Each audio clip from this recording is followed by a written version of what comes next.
quick again. You all hear me? Okay, Rajesh is not able to hear me. I don't know. I mean, yeah. in bits and pieces. Can you hear me well? Now I can hear you well. It is working well for me, for both of you. Okay. I don't know. Sorry. Anyway, so let's get started. If I miss anything, I'll try to catch up in the recording. Yeah. Okay. So we'll see. I will my screen.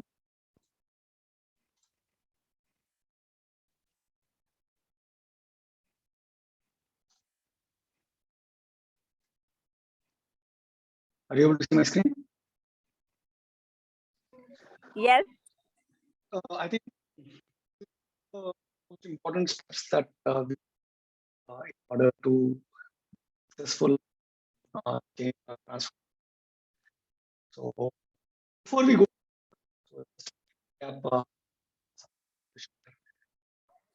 Mukesh, your voice is breaking a lot.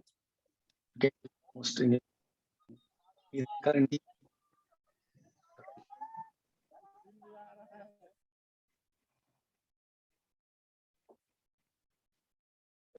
So you might unmute yourself and then speak.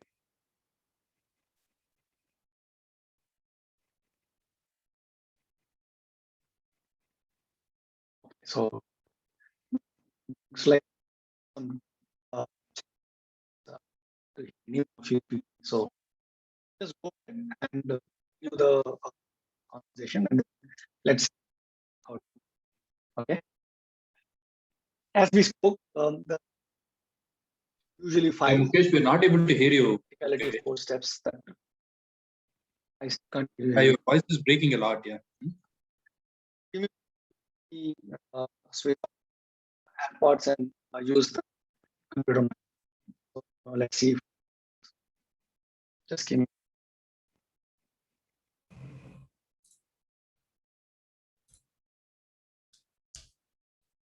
Can you hear me now? Ajesh, Priya, okay. So let's continue. Yes, it works well when you started the session, then it was the problem. No problem. So as long as this works, I think it should be good. Okay. So we spoke about the initiate phase in terms of, how do you, what all things that you need to do and remember when you initiate a change project. Then we spoke about mobilizing in terms of how do you identify the key stakeholders, how do you identify the influential leaders, the influential collaborators. We spoke about the different kinds of people and how you, what all you need to do. Then we spoke about scale. How do you kind of start from where you are, from the small core team and kind of scale the entire change effort. What typically happens is in most organizations, people typically stop there, assuming that since we have kind of scaled up the change. Hi Chavi, thanks for joining in. Since we have scaled up the change, assuming that this change is now permanent. That is not the case, and that is one of the biggest reasons why most of the change efforts fail. There are different estimates that people talk about. McKinsey says that 70% of all change efforts fail. Specifically, if it is a transformative change, 70% of them typically fail. Out of which 50% of those 70% fail miserably. 30% of them achieve some level of outcome, some of the accepted outcomes, and the rest somewhere between 50% and 70%, so to say. So the reason, one of the main reasons is because they forget to do the last phase of the change, which is to embed the change so that it becomes permanent or it becomes a new normal, so to say. New normal has become such a word today. Probably if you Google, it's the most used words after you're on mute for the last 1.5 years. So by the way, this is a confirmed fact that the most used word last year is you're on mute. So let's just go ahead and see, what does it take? What does it mean to embed the change, and what do we need to do in order to make sure that the change gets embedded? So Kurt Lewin was one of the earliest organizational change expert in the world. I think he worked in 1950s or 60s, and he escaped Nazi Germany and came back to the US. His experiments in terms of how leadership or the different kinds of leadership and what change efforts or how to do change is probably the oldest body of research that is prevalent in the Western world. I say Western world because there is a whole lot of work that has been done in almost all primitive cultures when it comes to change, behavioral change. So the Lewin had actually written this equation in terms of how do you make sure that whatever change you've made kind of sticks. So B is behavior. Behavior is a function of the person and his environment. So if you remember, we also spoke about this in BE is equal to MAT and how the environment plays a big role in any change efforts. So one of the most important things that we need to understand is that when we have moved or when we have shifted somebody's behavior, when we have achieved that result, we cannot stop just there. We also have to change the environment in which that person is going to be remaining in. This is, if I have to give an example, this is like, let's assume someone has stopped drinking alcohol or stopped smoking, okay? And you call him to a party where there is going to be alcohol flowing and cigarettes flowing. What do you think will happen? Right? The temptation will be too strong for someone to resist, especially someone who has just left or decided not to indulge themselves in either alcohol or smoking. So, which means that, if you really want to have the change stick, it is not just important or enough to change the person or change the behavior of the person, but it is also important to change the environment. In some cases, it could be as simple as changing the way your teams sit or the physical environment in which people work. In some cases, it might be important that you change the teams, which is what reorgs typically attempt at doing. But most of the times, reorgs are empty because they forget the P element of the function and just focus on the E element of the function, which is just the environment, or which is they assume that if you do a reorg, magically things will start working better. Magically, people will now realize that they have to cooperate and collaborate, and things, all of that will start happening. Doesn't work. Behavior change which sticks needs to be both at a personal level as well as at the environment level. Okay, so that's very, very important. Lewin also had this very fundamental thinking around change, which is for any change to happen, 3 steps needs to be done.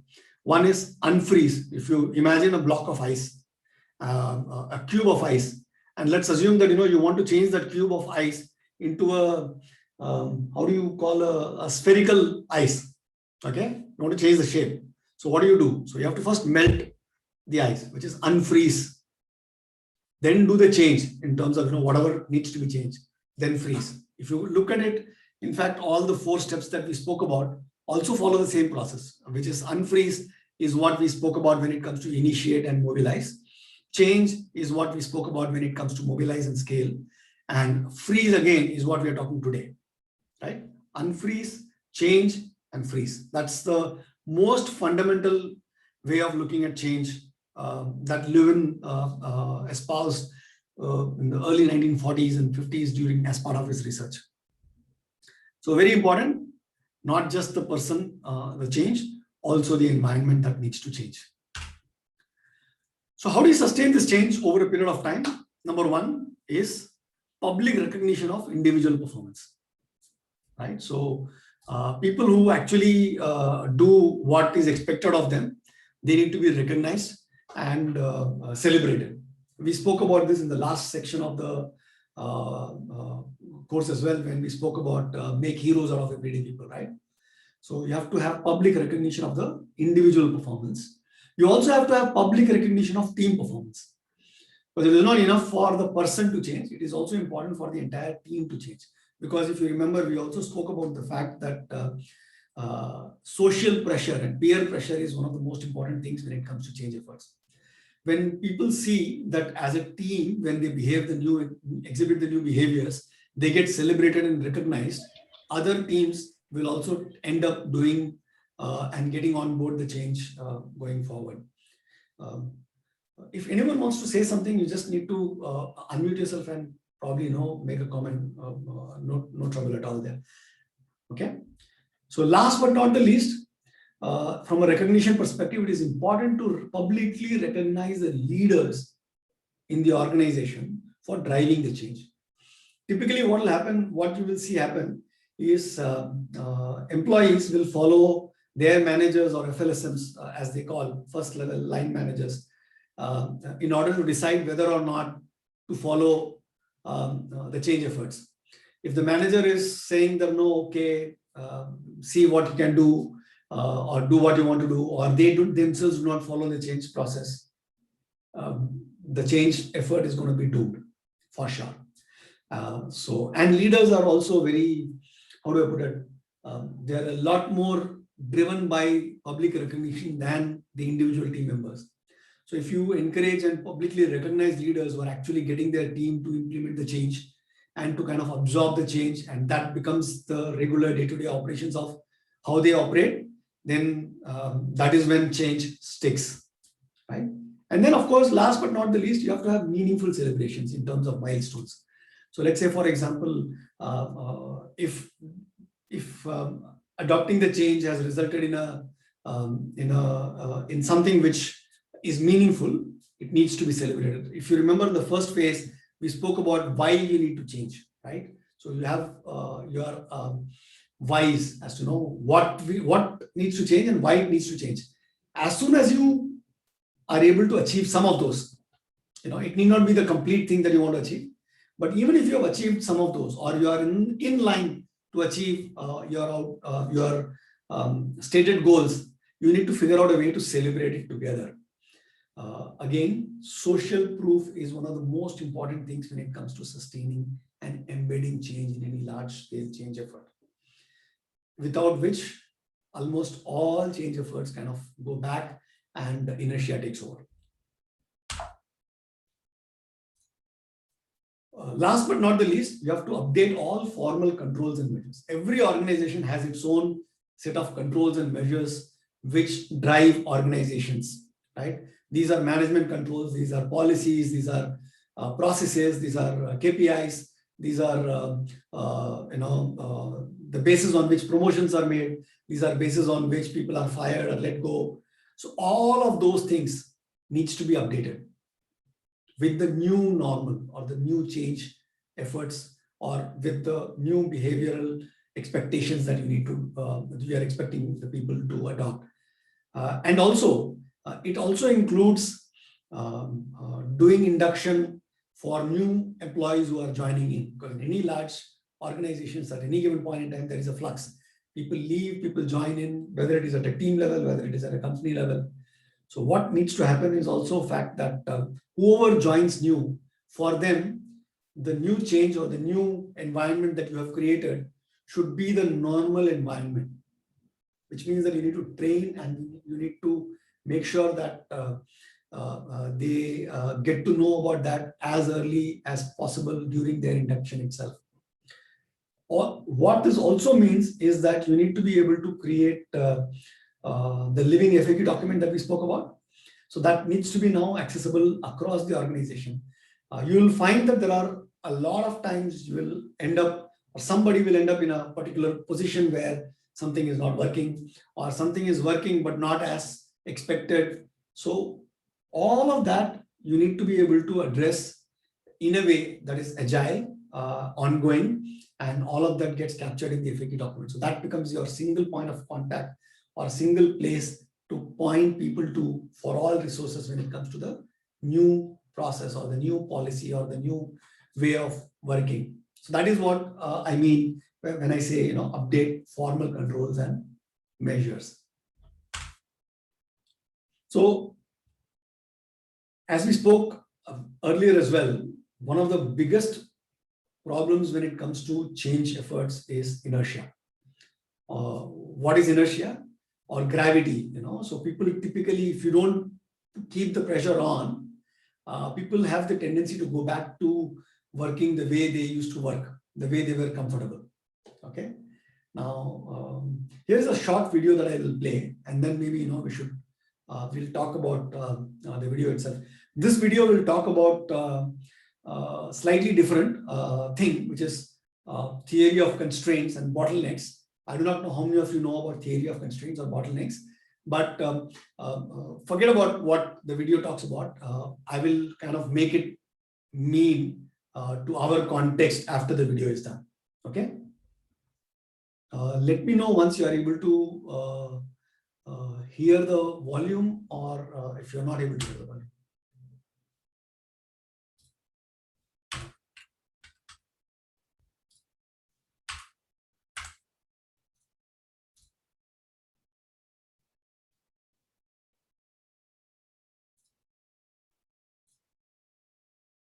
Why is the video not playing?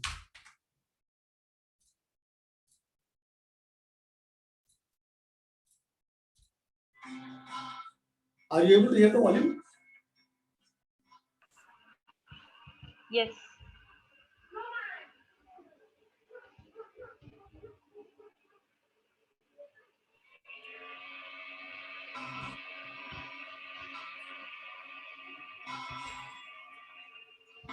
The purpose of this demonstration is to visually show the impact that the theory of constraints and the principles of optimized flow can do for your business. I call it the oiled wheels approach to organizational improvement. A 1.5-liter bottle is filled with water, and in order to empty the bottle, all the water has to flow through this bottleneck. The demonstration covers 3 scenarios, using 3 identical bottles, but differences in the dynamics of the flow.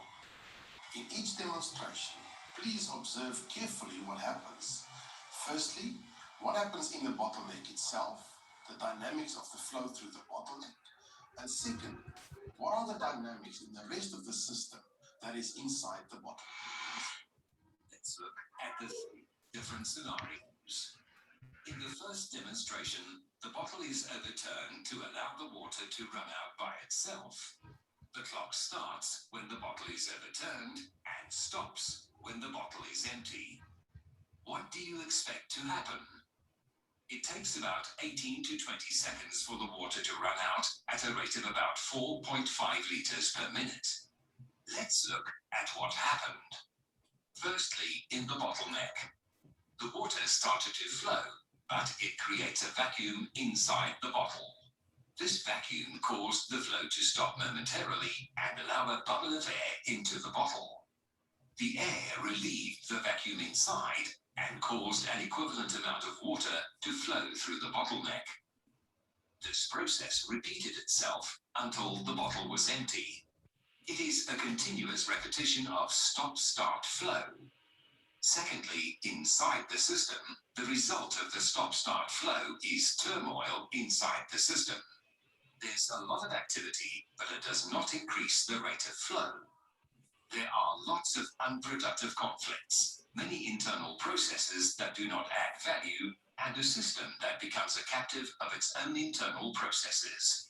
It is a demonstration of the world of local optima. In the second demonstration, the bottle is overturned and then given a few good turns to generate a swirling motion.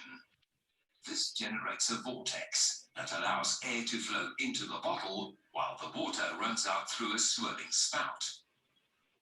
What do you expect to happen? Will there be an improvement?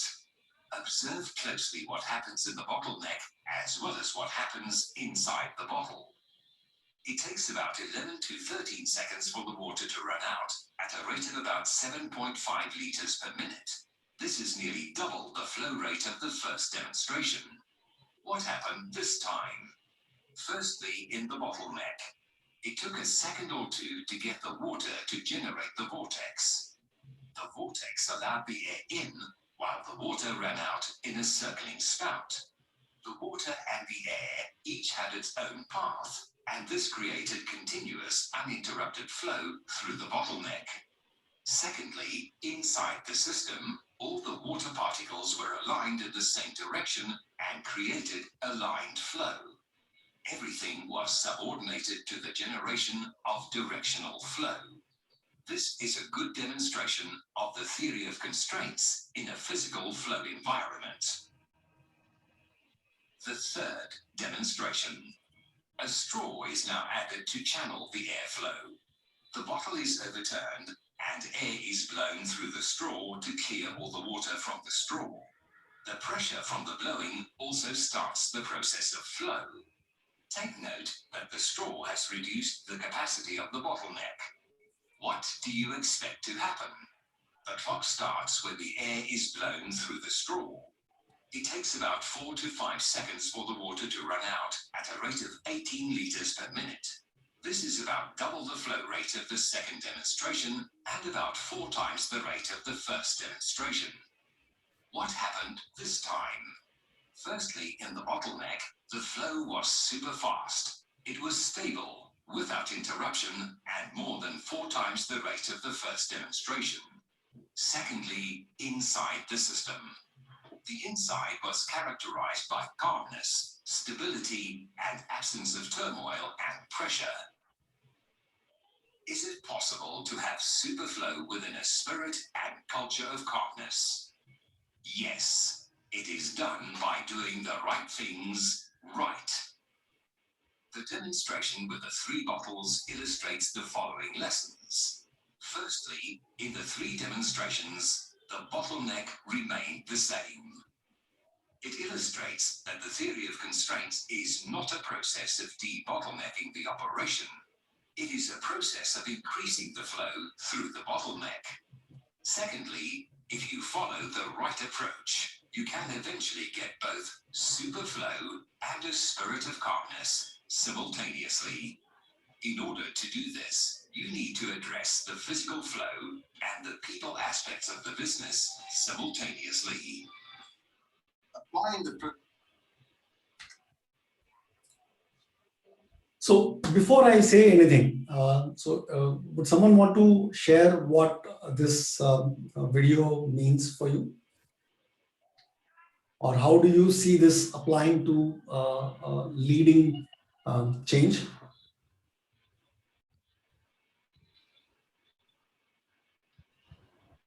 So can I go? Yes, please. So from what I understand, I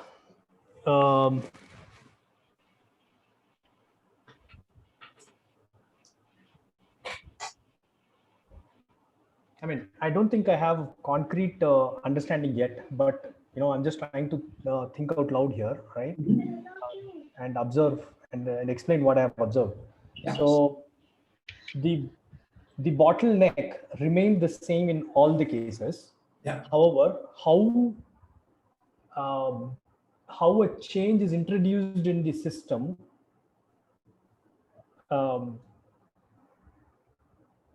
has a big impact on how kind of units flow through the system. Yeah. True. Anyone else? It's the same. I mean, even though the bottleneck is same, handling of it basically, Yeah.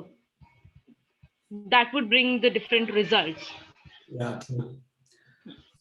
So if you actually think about it, based on your experience so far in organizations, whenever there is a change effort, which kind of scenario do you see typically in your organization when there is a lot of change and turmoil? Is it the first kind where there is a lot of turmoil inside the organization? There is people going in different directions, people all extremely busy, running around. Or is it the last one, which is you're calm, everyone knows what needs to be done, work just flows? Which kind of organization do you see when there is a large format change introduced in the organization? I think it's first or second in my org or my team at least. Majority of the changes has a lot of kind of friction and turbulence when something happens. There are very few changes that I have seen which kind of just flows through, which kind of simulates the third scenario. But I think it's between 1 and 2. Yeah. So my experience is most change efforts imitate the first behavior, which is someone wants to change something. So there is a whole lot of resistance. If you remember the first water flow, there is every time there is water comes out, there is air bubble goes in. Water comes out, air bubble goes in. Water comes out, air bubble goes in. A lot of friction and a lot of energy that needs to be expounded in order for the work to flow through. So if you actually use this analogy that this bottle is the system or your organization, and the flow from the bottle out is your output in terms of whether it is your product, whether it is service, whatever it is that you are doing. So in order for the change effort that you're trying to do to be successful, you need to reduce the friction, which is number one, which is what first demonstration proves. The second demonstration is slightly better because there was a little more focus in terms of allowing the resistance to go through or the air to go through, or creating a path for the air to go through, and thereby enabling everything else to kind of swirl around it. So if you actually think about it, the change agents that you've introduced in your organization and this FAQ document, the living FAQ document that you've created in the organization, actually acts as that airflow around which the water can actually swirl and flow out without having to do too much turmoil introducing too much turmoil within the entire system. Now, the third flow is what is the ideal situation. In most organizations, it is extremely difficult to achieve, but comes only with practice. This is when you actually remove frictions and barriers. So for example, I'll give you a very easy and a simple example. You are introducing a new IT system in an organization. Let's assume that it was a paper-based organization. Now you are introducing an ERP system. As long as you continue to allow both those systems to coexist, even that option being available is clearly undermining your change effort. Your change effort will not work. For some of these change efforts, large-scale change efforts to take place, you have to remove the optionality of doing work in the old way as well. Right? This is equivalent to the straw putting in and blowing for that 1 second. Saying that now the old world no longer exists. That is not an option anymore. Now, the way you introduce, sorry, you have something to say, Rajesh?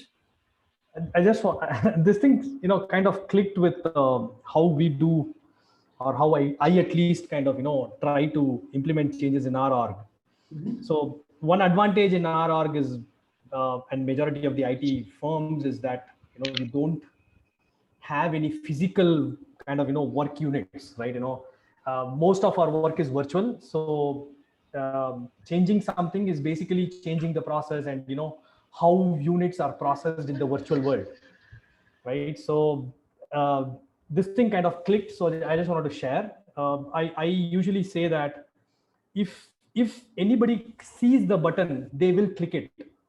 So the simplest way to roll out a change is to just remove the button.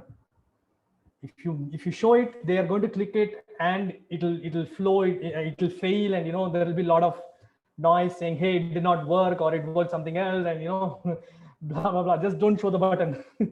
True. Yeah. Thanks for sharing that, Rajesh. I think it is super critical to make sure that So in the old world, they used to say, "Burn your ships," right? Then there is no way of going back. The only way is going forward. So it is, and you cannot do that right at the start, because if you do that right at the start, it becomes a problem because people will start resisting it. Why? How can someone take away this from us? That is a problem. Now that is the reason why you need to get people to a level where they are comfortable with the new normal, and then take away the old. Remove it. Simple. then people, number one, already know how to operate in the new world, how to operate in the new environment. So that fear or that reaction in terms of, the fact that we can, why or how can you take that away from us, no longer exists. That is why this is probably one of the last things that you do. Another thing that we need to do is make the power of inertia our friend.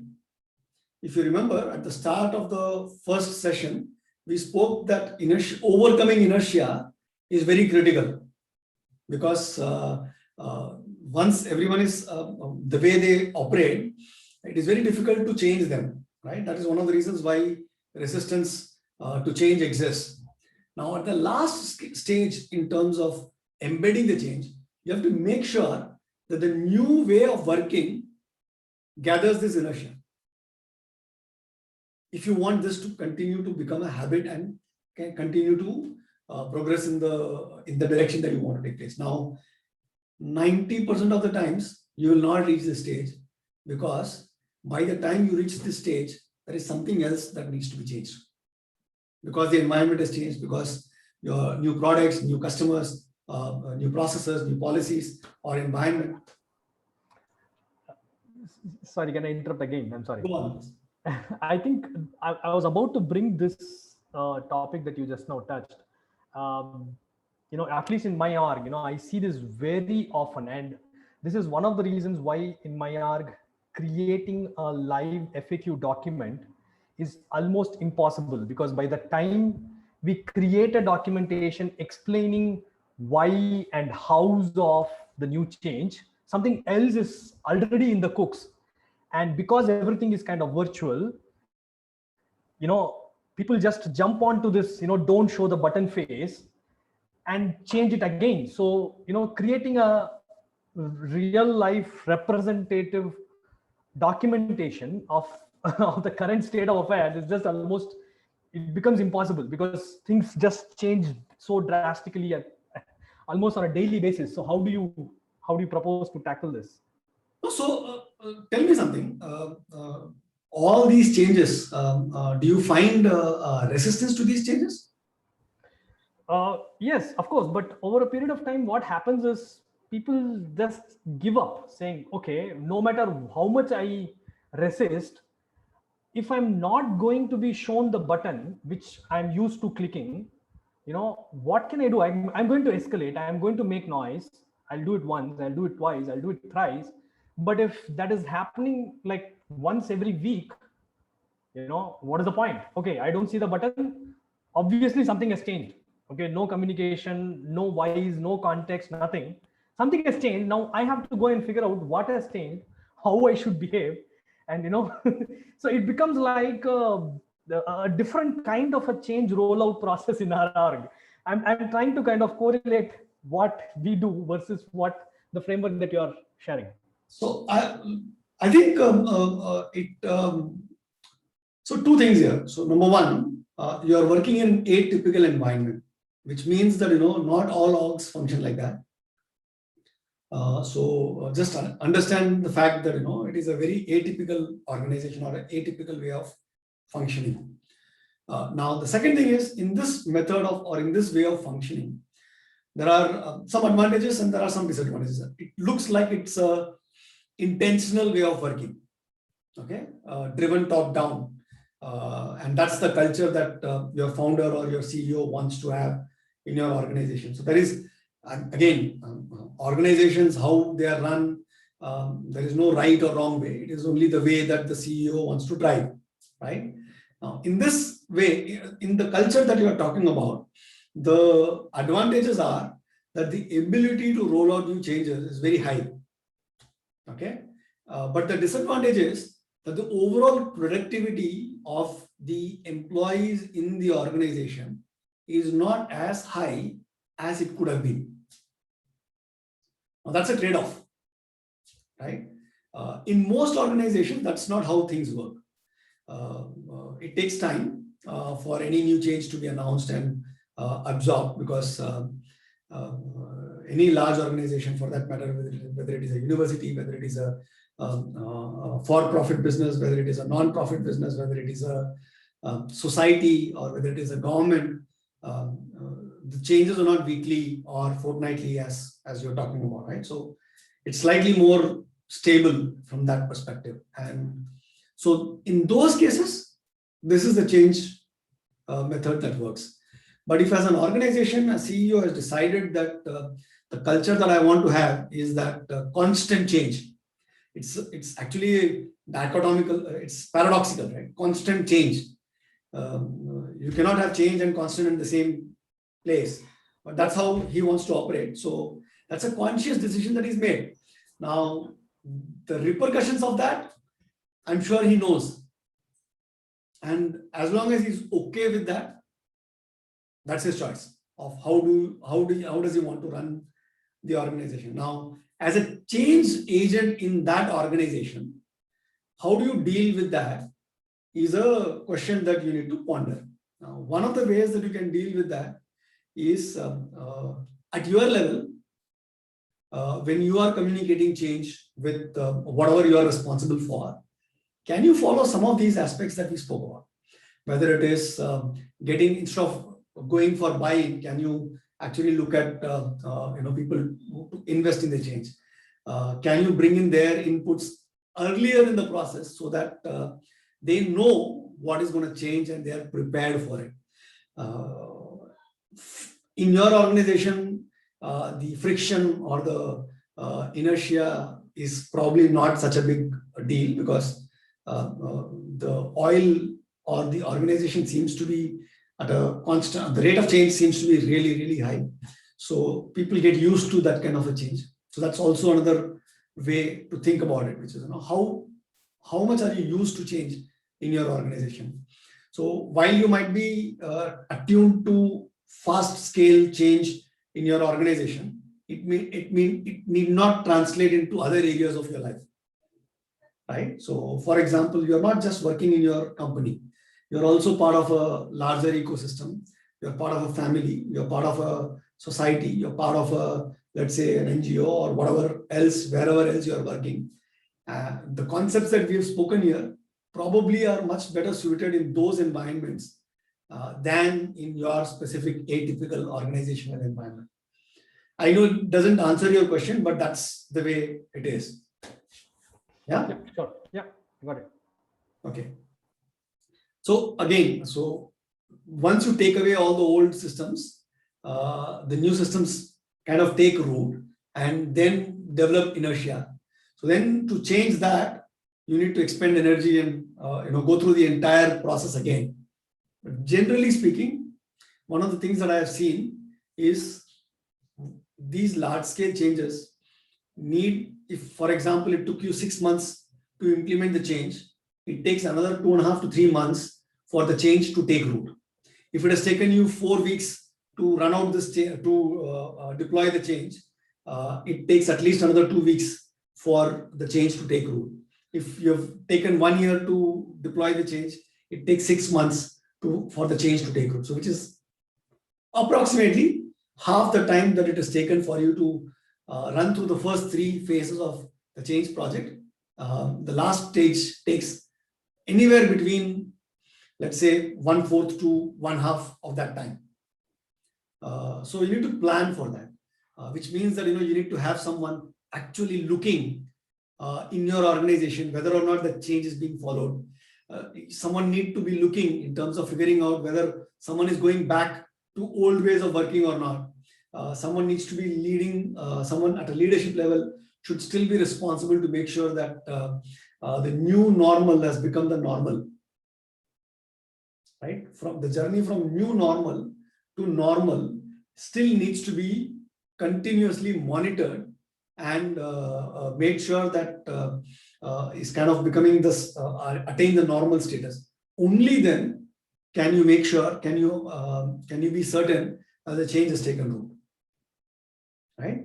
So that's probably what I had in mind for today. I'm open for questions, questions from this session, questions from previous sessions, anything else when it comes to leading transformation change. I spoke last time about two things. One is I would really appreciate if you can give me a testimonial. Number one.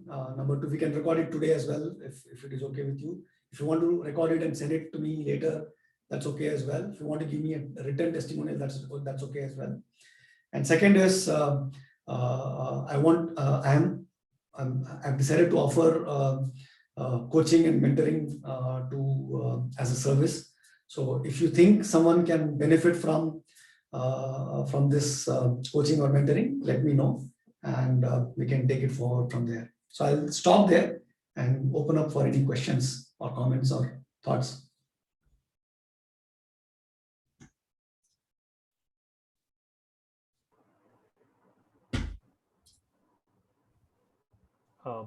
I have another question. If Yes, Rajesh, go on. Okay.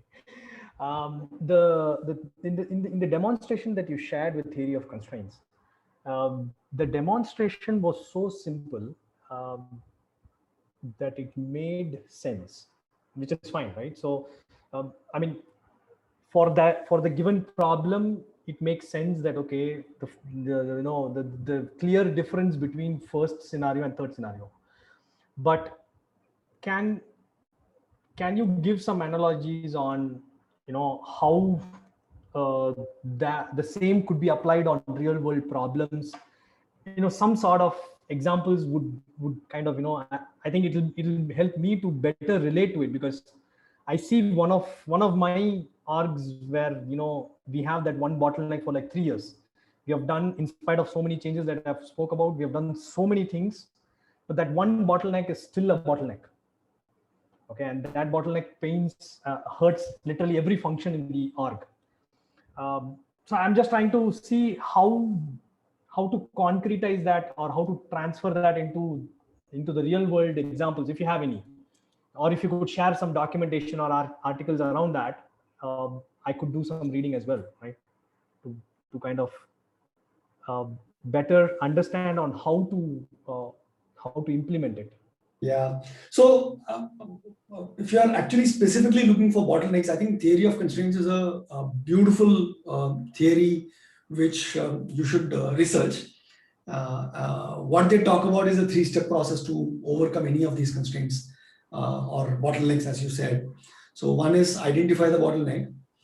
Second is what they say is elevate the bottleneck, which means that everything else becomes sub to the bottleneck. So the bottleneck and the I'll give you an analogy of a manufacturing system. Okay, so I'm assuming that you're able to relate that back to your organization. So let's assume that you have a manufacturing plant manufacturing cars. Okay, now one of the bottleneck in the entire system is let's say one particular machine which needs to process, let's say 3 or 4 lines. In any manufacturing line, assembly lines, there are multiple lines, and this one piece of machinery needs to process or is part of 4 different assembly lines. Okay, so which means that this needs to process coming from 4 different lines. So this becomes the bottleneck. Now, what they say is, first one is identify the bottleneck. So you've identified, okay, this is the bottleneck. So the second thing that they say is elevate the bottleneck, which means that the bottleneck becomes the decision-making criteria for the flow in the entire manufacturing plant. Which means that if you can only process, let's say for example, the bottleneck's capacity is to process 15 cars or whatever equivalent of material that has to go through this. So then the flow has to be 15 cars. Everywhere else, you stop sending material so that the capacity of this bottleneck defines the capacity of everything else in the plant. Basically, throttle every other assembly line in tune with this assembly line. Yes. So this is what becomes the primary criteria, so that the flow in this machine is the smoothest. You will typically find the bottleneck to be placed where there is a lot of material or work piled up, pending, right? So the reason why it gets pending is because of a concept called local optima and not a global optima. So what typically organizations do is they look at every single process in isolation. Okay, let's say there are these 4 assembly lines, right? So each assembly line, the owner of that assembly line wants to optimize the maximum amount of production for that assembly line. So they will keep feeding material, they'll keep feeding work for that assembly line, so it never stops. So that it is maximum productivity. Yeah. Right? But that is not how organization, that doesn't result in maximum productivity for the entire org. It only adds up more work at the bottleneck. So which means that local optima is the wrong thing to do. So if it means that if you want to elevate the bottleneck, you need to reduce the flow of material in sort of some of these assembly lines so that the work doesn't get accumulated at the bottleneck. The moment that happens, the moment you'll find that the bottleneck is kind of, the flow through the bottleneck is smooth, you will find that, overall productivity of the plant will increase, which in your case, overall productivity of the entire org will go up. Yes, there will be times when some of these assembly lines, some of the people will have no work. That's okay. So there is this famous quote, don't just do something, stand up or sit down. And this is a very important thing in theory of constraints. And not just in theory of constraints, it is also a very important thing when it comes to systems approach to change or systems approach to managing organizations. So also applies in our personal lives as well. Okay, so if you think about it, so your body, 1 kidney is enough, but you have 2 kidneys. Why? Right. So if your body was supposed to be optimized for every organ, which is local optima, you don't need 2 kidneys. Same way, there are other body parts in your body which probably don't do anything for most of your living life. They are only active for a certain period of time, and that's it. But the overall efficiency of the system is what has actually made humans the most dominant creature on this world right now. Exact same thing in work context. But the problem is that managers, they don't, if they see someone in their team with no work, what they do? Give more work. And that is the reason why until that stops, your bottleneck will never go away. Oh man. And even if you do this, once the bottleneck becomes non-bottleneck, okay, the flow becomes really fast, what will typically happen is something else will become the bottleneck. Yeah, which is fine, but at least, but yeah, I totally understand this now. Yeah. So what you need to do is, once you've converted this into a non-bottleneck, whatever has become the next bottleneck, do the same process again. Correct. Yeah. That is how you increase the overall productivity of the organization. This has got nothing to do with change. This has got everything to do with how you work. Yeah, got it. So from another way to look at the 3 bottle demonstration with respect to change is that the biggest, so there is another way to have done that. If you actually, so in this case, what he did was tilt the bottle 90 degrees, right? So instead of tilting the bottle 90 degrees, if you just leave it at 45 degrees, it will still be faster. Because there is a pathway for the air to go in. It's a natural pathway. So the turbulence will not be there. So the point being, there's not just one way of doing it. As long as you are able to introduce that air, the way passage for air to go in, so that number 1, there is no turbulence. Number 2, the more air goes in, the faster the water comes out, right? So from a change agent perspective as well, as long as you're able to introduce those change agents, the right change agents into the system, and you're able to ensure that you have engaged them at the right stages, the rest of the change process becomes that much more smoother. So the reason why the first bottle has the maximum amount of turbulence is also because of the fact that these resistance keep popping up, and the reason why they keep popping up is because you've not engaged them at the earlier point. You've not identified the right change agents who can actually go and replicate yourself in terms of addressing those concerns. And that is why it is important that you create that pathway for the air, which is having the right change agents in the right places in order for the rest of the change effort to be successful. That's why the initiate and the mobilize phase are the most critical when it comes to any change effort. So most change efforts either fail there or fail at the embed level. Scaling usually is not that much of a problem. So I see there's a question from Priya. How do you identify or assess the next bottleneck? So Priya, very simple. The next bottleneck is where work piles up. So any point or any step in a process where work is piling up as backlog generally is a potential bottleneck. Potential because just because there is work piling up doesn't mean that it is a bottleneck. You need to go as to find out why the earlier step in the process and see if there is work piling up there as well. If yes, then go back one level again and see if there is work piling up there again. Go back, and you will find that the first place in the entire process where the work gets piled up. And another way to find out is if there is one machine where ad hoc requests come the most. Okay, so that's another way for you to identify the bottleneck, Rajesh and Priya.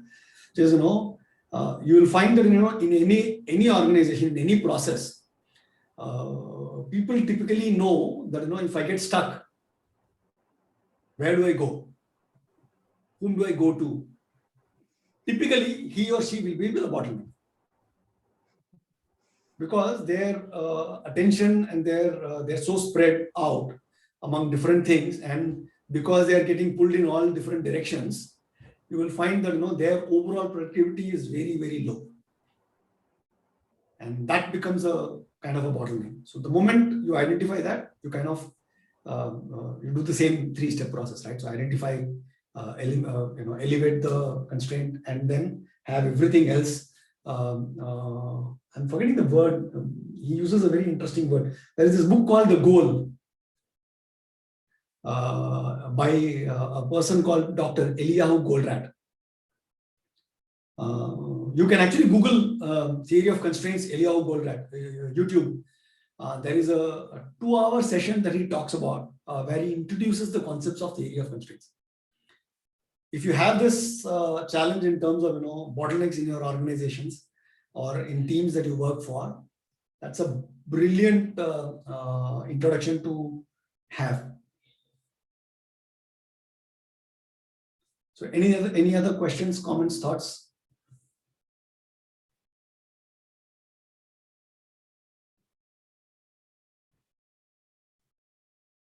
Okay. So thank you, everyone. It's exactly 1 hour now. I hope that the 4 classes, the 4 sessions that we have done has been useful. I will try and record the first session again and send it to you guys as a follow-up. As I suggested, if one of you wants to, or if any of you wants to do a testimonial now, I can record it right away as well. Or if you want to do it later, feel free to do so. Or if you want to send a text, which I can use, feel free to do so on a WhatsApp message as well. That will be really, really helpful.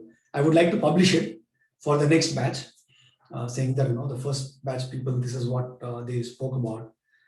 This is going to be on every 2 months. I'm going to do a workshop like this, a masterclass like this. So if you think there is someone else whom you know who could benefit from attending this class, please send them my way as well. The next class onwards is going to be paid classes. But if you recommend someone, I can actually, if you think they should benefit from it, I can definitely give them a hefty discount on whatever the price of the workshop is going to be. Yeah. Okay. Thank you so much. I hope it was useful, and thank you for your. You were talking about some further sessions, Yeah. like after some days or maybe a few weeks you are going to take another session. What was the topic you mentioned? So there are going to be multiple topics that I'm going to talk about. So one is going to be around leadership itself. Okay. One is going to be about parenting teenagers. Yeah. There's going to be one around being change agents. So this one was about leading change. The next one is going to be about skills that you need to do, just the skills part. Whether it is ability to influence, whether it is ability to tell a story, whether it is the ability to explain the change process and all of that. So that's going to be one. Leading transformation. This exact class that we've had is going to be one. There is going to be one around creativity. How do you be creative at a moment's notice? In whatever field that you are in. So, for example, you are an interior designer, or you are a software engineer, or you are a let's say an artist, or a writer, or a painter, or poet, or whatever. So, how can you be creative at a moment's notice? I've put together strategies, 52 strategies that can actually help someone to be creative. So that's another class that I'm trying to I'm kind of building up. So you'll find that each one of these is going to launch over a period of time. So the next one most likely is going to be around skills for change agents, and the leading transformation will launch again.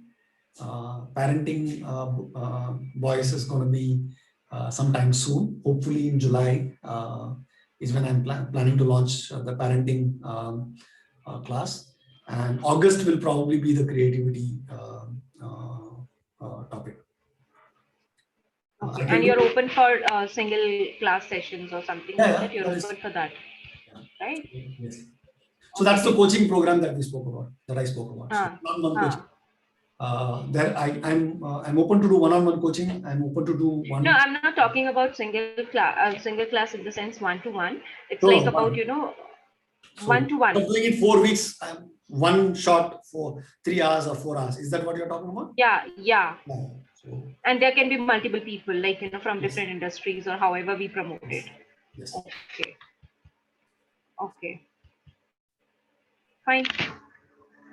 Okay. Thank you, guys. Yeah. Okay. Thank you. Take care. Bye. Bye-bye. Thanks. Bye.